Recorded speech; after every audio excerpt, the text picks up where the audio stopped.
So yeah, Dennis, we're talking to folks as field underwriters, right? So that's really what our main work here is. Meaning, I don't decide for someone what they're going to buy and how much they can afford. I decide for someone what they can qualify for. Because Right. there's no point in selling something that people can't qualify for. Okay. Sure. So the process of creating that strategy and that appointment is really number one on the phone call, a medical evaluation that goes a little something like this. So let's do the phone call real quickly. Hey, Dennis. Yes. Dennis, this is Keith Fonseca. I'm calling from the Mortgage Protection Center about your loan for $250,000 at 123 Main Street. Yes, sir. I was getting back to you about a request you made for mortgage protection, and I just need to quickly verify some of the information you provided so I can get those options you requested out to you. Now, it says here that you're 45 years old. Is that correct? That is correct. Okay, great. What month were you born? February.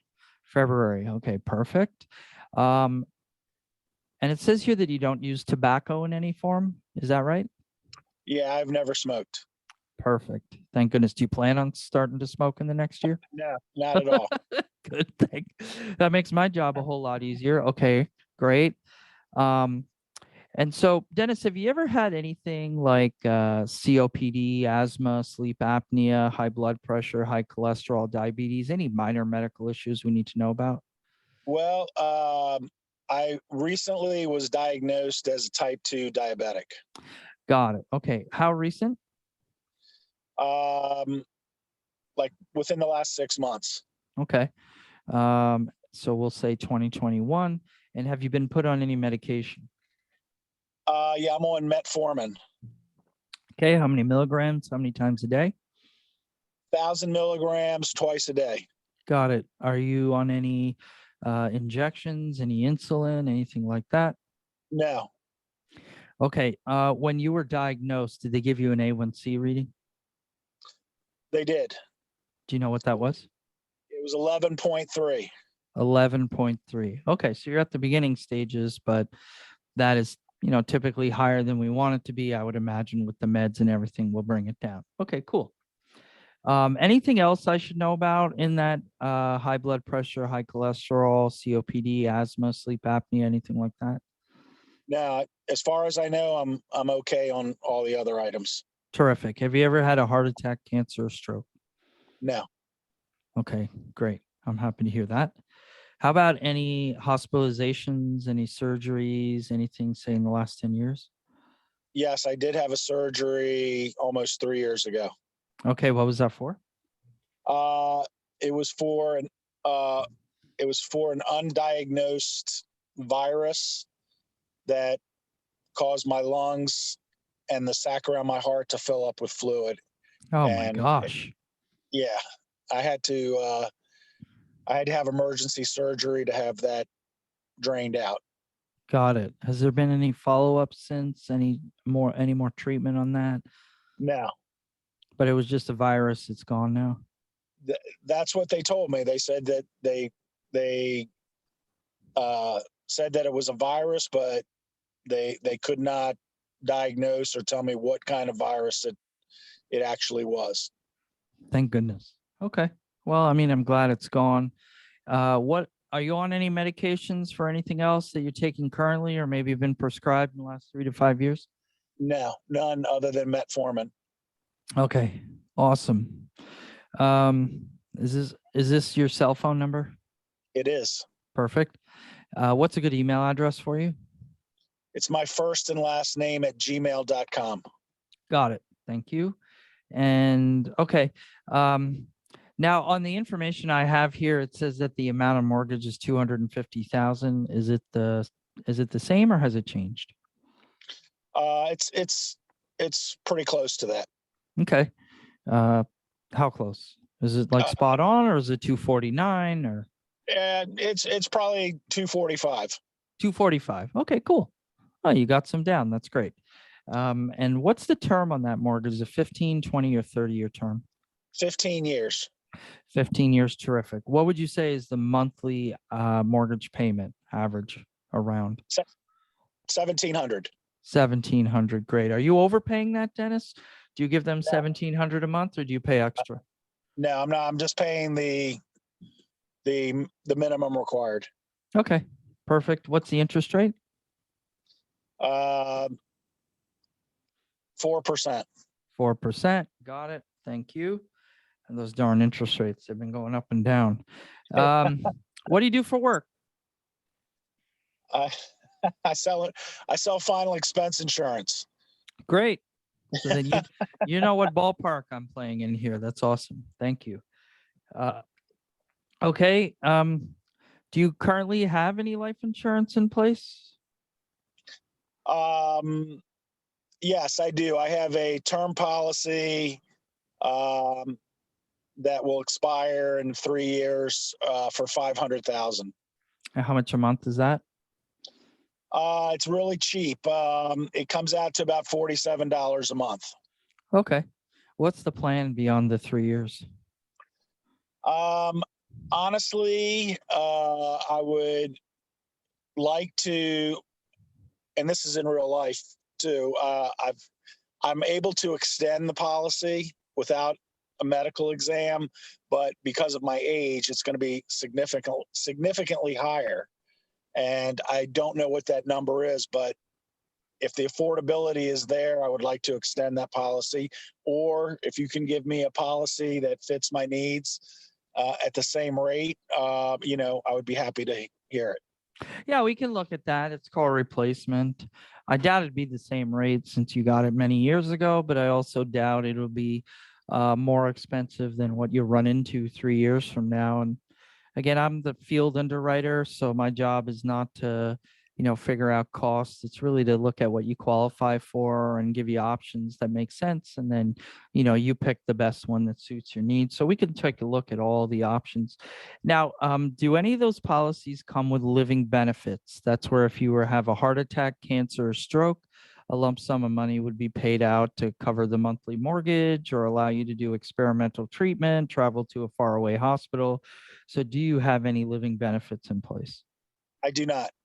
Got it. So when we're looking at this, we should probably get some living benefits in place. So that way, if you have a heart attack, cancer, stroke, you don't die, that other policy won't pay out. Would you agree? I would agree. Okay, cool. So we'll definitely look at options for that. I guess my final question for, a little bit of the research is, when you filled out this form or you responded to the information, what was it you were looking to achieve? Like who'd be the beneficiary of this coverage? What was it that motivated you to respond? Well, definitely to take care of my wife and son. My wife would be the beneficiary and, and then my son would be right behind her. It's just to make sure that they're taken care of in the event of something happening to me. Totally understand that, right? Family's the most important thing and making sure they have a place to live. God forbid you should pass away tomorrow. I know you said you had that 500,000 in place. I don't know if that was earmarked for the mortgage. Could they afford to stay in the home? Could they afford, financial life without you for good? I would say they would be. I'm not sure that they would be fine forever, but between money that we have, for retirement and things of that nature, and if that 500,000 came in, they'd be off to a good start. But I'm sure my wife would have to continue to work and be able to support. How old did you say your son was? He's 18. Oh, okay. Is he going off to college? He is going to go to college next fall. Where's he headed? The plan right now, and which I'm so happy I started one of those college funds when he was born. Yeah. He's going to go to the local community college for 2 years to get his associates, and then most likely he'll transfer to like the University of Maryland.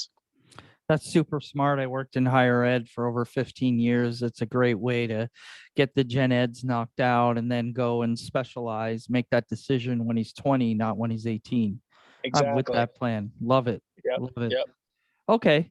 Well, sounds like we probably should get some more coverage in place even today so that, that 500,000 you said would get eaten up pretty quickly and force your wife back into action.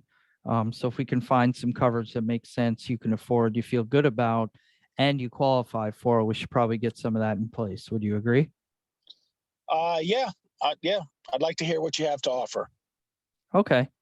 Well, again, I'm not looking to offer anything, right? What I'm looking to do is understand your needs and basically make sure that get options that you'll qualify for. You've recently been diagnosed with diabetes.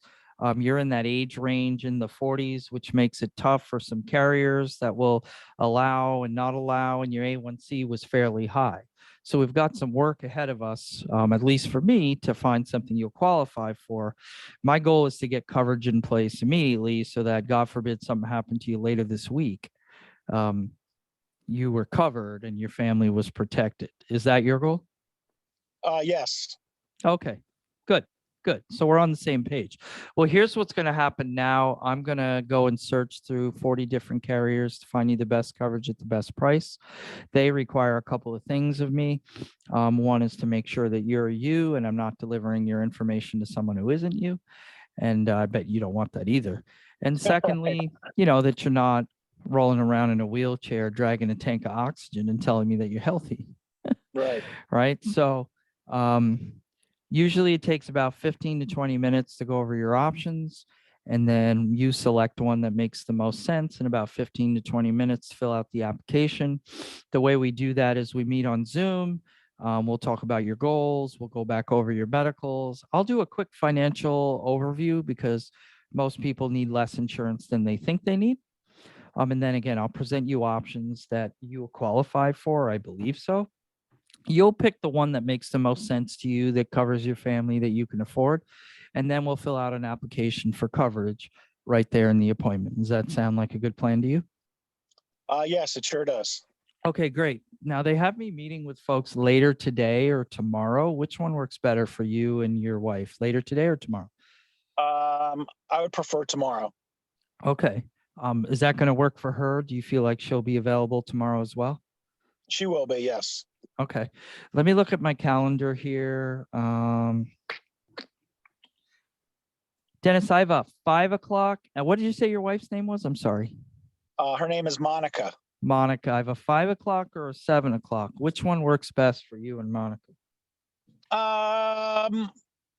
Let's do the 7 o'clock. Is 7 o'clock the right time for her as well? I'm not going to catch you guys in the middle of dinner or anything, am I? No, we'll have eaten dinner by then. Okay, great. So 7 p.m. tomorrow. So I'm going to send you a link to your email, and it's going to have a reconfirmation button. You'll be able to confirm that 7 p.m. is good tomorrow. It'll also have all the Zoom info, and it'll probably send you a bunch of obnoxious reminders. Do you have something you could write with, Dennis, real quickly? I sure do. Okay, so here's the things that we're going to need for tomorrow's appointment. Any medications you've been prescribed over the last few years that maybe we didn't talk about today, correct spelling, that sort of thing. I'm also type 2 diabetic, so I already know how to spell metformin. Doctor's name and info, especially the doctor that you worked with on the diabetes. If you have a different primary care doctor, maybe you have an endocrinologist. So we want the doctor's name and info. And then, of course, we're going to need your driver's license, right? Because the carrier for the application needs to know you're you, and that's how they identify you, or at least one of the ways. And then finally, when we pick one of the options for the application for coverage, we're going to need the routing number and account number, the bank account from which you would pay the premium.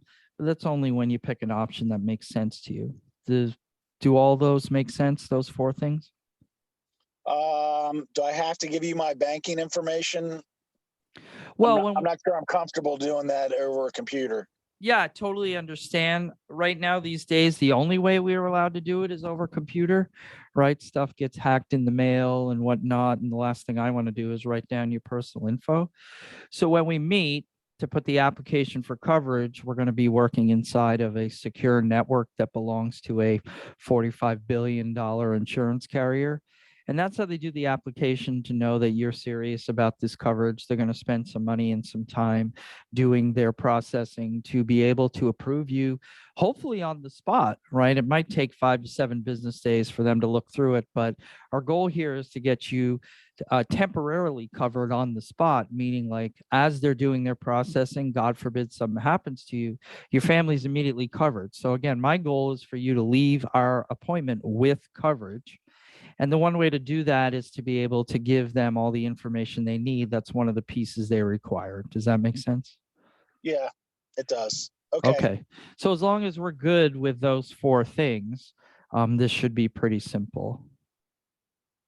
Okay. Sounds good. Cool. What time did I say tomorrow? 7 o'clock. 7 p.m. That's right. Now, last thing, Dennis, for you, and you said Monica? Yes, correct. Okay. Yeah. Monica. Man, I got about 100 more families to call this afternoon. Dennis, please forgive me.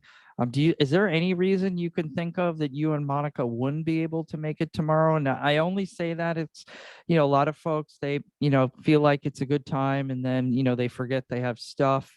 Man, if something were to come up, well, I wouldn't be able to protect your family. There's probably another family I wouldn't be able to protect as well because we have limited space, first come, first serve. Do you see any reason that you and Monica wouldn't be able to make it tomorrow at 7?